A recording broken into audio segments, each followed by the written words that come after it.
नहीं कर सकता। पुलिस कह रही है कि उसने मर्डर किया है।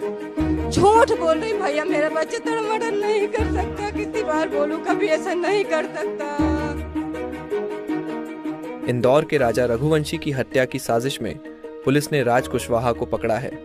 पुलिस के मुताबिक साजिश की मुख्य सूत्रधार सोनम रघुवंशी है।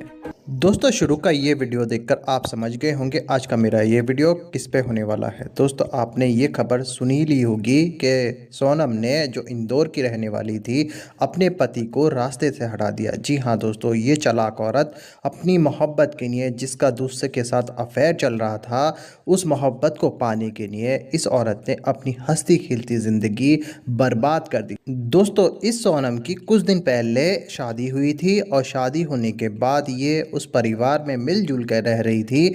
लेकिन दोस्तों, ये प्लानिंग बनाती है कि ये हनीमून के लिए जाएंगे और वहाँ ये मेघालय जाती है अपने पति को लेकर और वहाँ पर इस घटना को अंजाम देती है।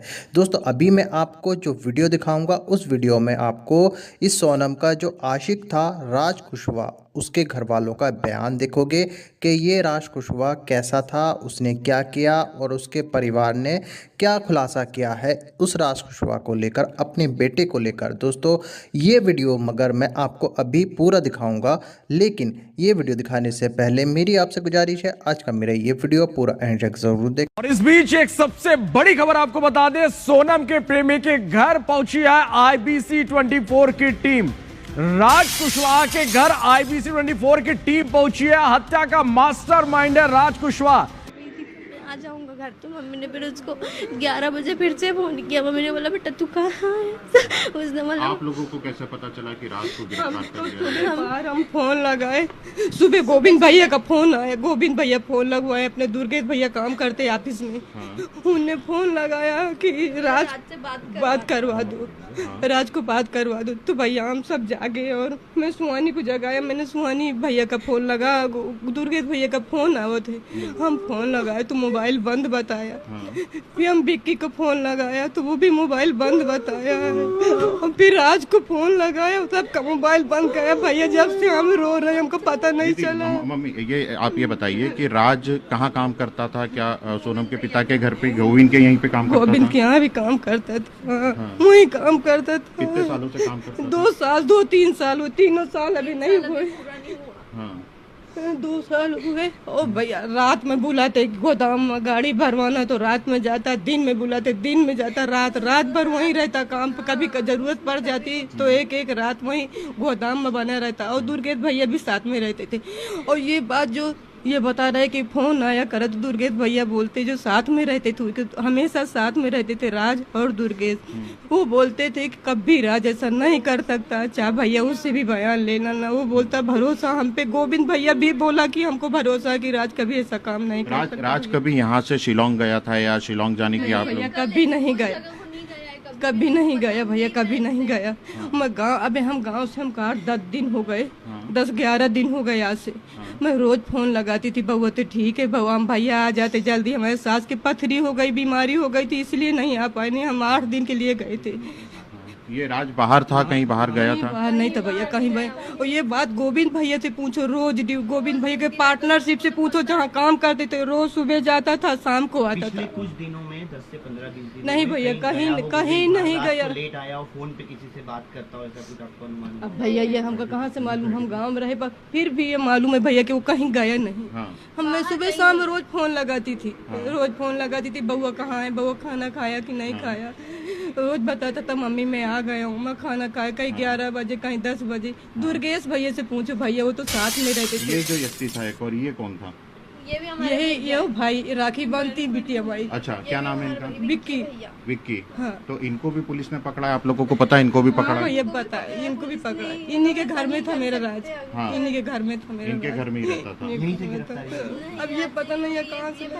हमका गोविंद भैया बताया शाम की भैया की पुलिस ले गई। ये जो है ये भी आता था? इनका नहीं जानता। इनको नहीं जानते? नहीं जानती। ये कभी नहीं आया यहाँ पे? नहीं, कभी नहीं देखा इनका। भैया मोए बच्चे का बचा लियो, सब कुछ करो, कभी ऐसा काम नहीं। तो देखिए, हमारे साथ ये राज का परिवार था। राज की 2 बहनें जो हैं वो भी हमारे साथ हैं, उनसे भी हम बातचीत करते हैं। जी, आपको कब पता चला था कि आपके भाई को पुलिस ने पकड़ा है? और कल सुबह 6 बजे दुर्गेश भैया का फोन आया था, उनने बोला कि राज से बात करवा दो। तो मैंने बोला कि भैया घर पे नहीं है, वो कहीं बाहर है, विक्की भैया के घर पे है, मत रहो। फिर मैंने उनको फ़ोन किया तो उनका फ़ोन स्विच ऑफ जा रहा था लगातार। फिर मैंने उनके सारे दोस्तों को फ़ोन किया, कोई फ़ोन नहीं उठा रहा था, सबके फ़ोन बंद जा रहे थे। बाद में किसी और को फ़ोन किया तो वो फ़ोन ही नहीं उठा रहा था। तो हमने थोड़ी देर बाद जब न्यूज़ देखी तो पता चला कि दीदी गाजीपुर से मिली। तो मैंने मम्मी को बताया तो मम्मी ने बोला अच्छा हुआ भगवान दीदी मिली। थोड़ी देर बाद भैया ने बताया कि वो दीदी गाजीपुर से मिली है, हमारा भाई नहीं मिल रहा था। सोनम दीदी से आप लोगों की बातचीत होती थी? आप लोग कभी मिले थे सोनम? उनसे हम कभी नहीं गरबे खेलने गई थी, नवरात्रि में गरबे खेले थे।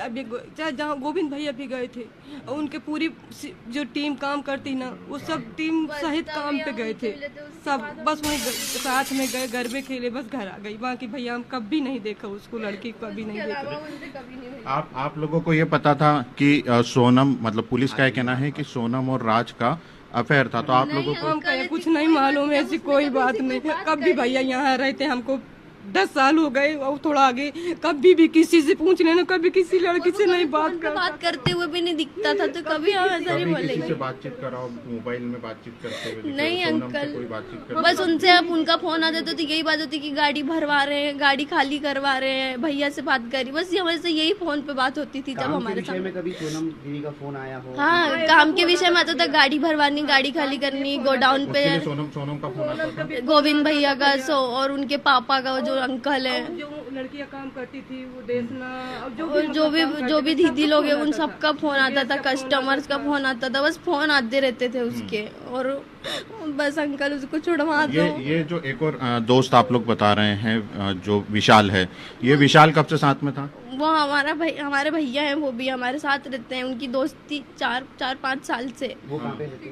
विशाल कहाँ रहते? वो नंदबाग में रहते। वो भी ऐसा नहीं कर सकते, सब उनको गलत फंसा रहे हैं। वो दोनों ऐसा नहीं कर सकते बिल्कुल भी। विशाल के आप राखी बांधते थे विशाल को, तो ये कभी जानकारी मिली थी क्या कि वो विशाल जो है वो कभी बाहर गया हो कुछ दिनों के लिए? नहीं अंकल, वो इतने दिनों से कभी नहीं, क्योंकि ये बता रहे हैं कि शिलोंग में विशाल जो है वो गया। नहीं अंकल, इतने पैसे वाले लोग नहीं हम कि वो लोग वहाँ चले, वो भी बहुत गरीब लोग हैं। आंटी, आपकी आखिरी बार सोनम और राजा से बात कब हुई थी? 23 तारीख को। क्या आपकी दोनों से एक साथ बात हुई थी? नहीं, अलग अलग हुई थी। पहले सोनम से हुई थी, सोनम के मोबाइल से, फिर राजा से की गई थी। राजा का मोबाइल 2 दिन पहले से स्विच ऑफ था।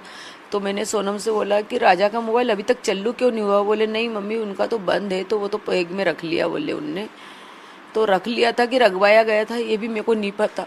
तो मतलब सोनम और राजा साथ में थे, उसके भी 2 दिन पहले से राजा का फोन बंद था? 2 दिन पहले से राजा का फोन बंद था। सोनम के फोन से ही सारी चर्चा हो रही थी? उससे ही सारी चर्चा हो रही थी जी। जब राजा से बात हुई थी आपकी, तब राजा से आखिरी क्या बात हुई थी? वो जब वहाँ पे हुई थी कामाख्या देवी के मंदिर में, तो मैंने कि बेटा क्या कर रहे हैं? तो बोले कुछ नहीं मम्मी, दर्शन कर रहे हैं, लाइन में लगे हैं बोले। इतने में फिर सोनम बोली कि मम्मी है ना, वो लाइन बहुत लंबी थी, तो कोई परिचित पंडित जी हैं उनके भैया के, मम्मी के किसके हैं ये नहीं पता मेरे को, मगर उन्होंने हमको उनका नंबर भेजा घर से, तो हम है ना सीधे ऊपर की तरफ आ गए। बस यही बात हुई थी। उसके बाद आपकी सोनम से बात हुई थी? 23 तारीख को। सोनम से जब बात हुई थी आखिरी, तब क्या बात हुई थी? सोनम से यही बात हुई थी, मैंने ही लगाया था, राजा को लगाया था, तो राजा का फ़ोन स्विच ऑफ था। तो फिर मैंने सोनम के पे लगाया था। मैंने कि कहाँ पे हो तुम लोग? तो बोले कहीं नहीं मम्मी, ऊपर की तरफ हम आ रहे हैं। तो मैंने कि ना फिर थक गए होंगे? तो बोले हाँ मम्मी बहुत थक गए हैं। तो मैंने कुछ खाने पीने का मिल रहा है कि नहीं मिल रहा है? तो बोले एक जगह कॉफ़ी मिली थी, बहुत गंदी थी, मैंने फेंक दी, और ये तो मेरे से बार बार बोल रहे कुछ खा लो कुछ खा लो। तो मैंने बोला कि नहीं, मैं है ना घूमने के चक्कर में मेरा व्रत खराब नहीं कर सकती। उस दिन 11 थी। जब आपकी बात हुई थी तब क्या सोनम हाफ रही थी? हाँफ रही थी खूब। आपने उनसे पूछा भी था? पूछा भी था, तो उन्होंने ये बोला कि बहुत ज़्यादा थक गई मैं। जब यहाँ पर आपकी सोनम से बात हुई थी, उसके बाद आपकी कभी राजा से बात हुई? उसके बाद में राजा से बात हुई थी। जो सोनम हाँफ रही थी ना, इसके बाद में फिर राजा से बात हुई थी। वो भी उसके मोबाइल से उसने लगा के दिया था उधर से कि लो मम्मी से बात करो। तो उसने यूँ नहीं बोला था कि लो बात करो, ऐसे डायरेक्ट फ़ोन दे दिया था लगा के। तो राजा ने बोला हेलो। तो मैंने कि बेटा क्या कर रहा? तो बोले कुछ नहीं मम्मी, हम ऊपर पहुँच गए हैं, केले खा रहा हूँ। उसने यूँ बोला था। बस आखिरी बार वही बात हुई थी? बस वही बात हुई थी, इसके अलावा मेरी कोई बात नहीं। फिर मैंने शाम को भी ट्राई करे, फिर दोनों फ़ोन स्विच ऑफ आ गए थे और सुबह से लगा रही थी। फिर शनिवार के दिन 7 बजे से उठ के तो कोई फ़ोन नहीं लगा, तो मेरा जी खूब घबराया। मैंने उसके भाई उनसे बोला, वो संडे के दिन ही चले गए। फिर उनने उसके वहाँ बोला कि दोनों बच्चे के फ़ोन बंद आ रहा है, राजा का तो आ ही रहा था। तो उनके भाई ने बोला राजा के सोनम के पास 2 नंबर हैं, 2 फ़ोन लेके गई है, तो 1 नंबर तो शायद उसके ऑफिस का है, किसका है। तो क्या आपको पता था कि वो 2 फोन लेकर गई? मेरे को नहीं पता था, बाद में उनके भाई ने बताया, जब वहाँ जांच हो रही थी ना तब पता चला कि वो 2 फ़ोन लेके गई है। वहाँ जांच के वक्त खुलासा हुआ था? हाँ, जब खुलासा हुआ था, मगर अभी ऐसा सुनने में आ रहा है कि वो 1 फ़ोन चालू था उनका। जी। क्या वो नंबर आप लोगों के पास था? नहीं, हमारे पास नहीं था, एक ही नंबर है मेरे पास तो। जी। आप लोगों की जब राजा से बात हुई थी तब कभी ऐसा लगा कि उनका मन घबरा रहा है, वो किसी तरह से परेशान है? कोई ऐसा तो कुछ एहसास नहीं हुआ। जब वो खा रहा था ना तभी थोड़ा सा ऐसा डाउट सा जा रहा था, तो मैं पूछने वाली थी, मेरे मन में जो था, तो मैंने ये तो नहीं पूछ पाया कि बेटा कोई आसपास है। मैंने बस इतना पूछा था कि बेटा तुम ऊपर की तरफ क्यों आए हो, हैं ऊपर ज़रूरी देखना, ऊपर से इतने ऊंचे पे से खाई देखोगे तो खतरा है ना, डर लगता है। तो बोले नहीं मम्मी बहुत अच्छा नज़ारा दिख रहा, उसने ये बोला था बस। जब अब सोनम के बारे में इतनी सारी चीज़ें निकल कर सामने आ रही है तो क्या आपका दिल मान रहा है कि वो इस तरह की कोई हरकत कर सकती है? इतनी सारी बातें आ रही हैं तो कर भी सकती हैं, आजकल तो लड़कियों ने ऐसा कर रही हैं, कितने ही सुनने में आ रहा है। शादी जब हुई थी तब सोनम खुश थी? क्या दोनों की राजी मंजूरी से शादी हुई है? राजी मंजूरी से हुई थी, परिवार भी राजी मंजूरी थी। जी हाँ दोस्तों, आपने देखा सोनम रघुवंशी केस को लेकर पूरी जानकारी आपको इस वीडियो में मिल चुकी है। दोस्तों अब सोनम को फांसी देने की मांग जो है उठ चुकी है। तो दोस्तों इस वीडियो को लेकर आपकी क्या राय है, अपनी राय कमेंट बॉक्स में जरूर लिखें। मिलते हैं एक नई वीडियो के साथ, अपना ख्याल रखें।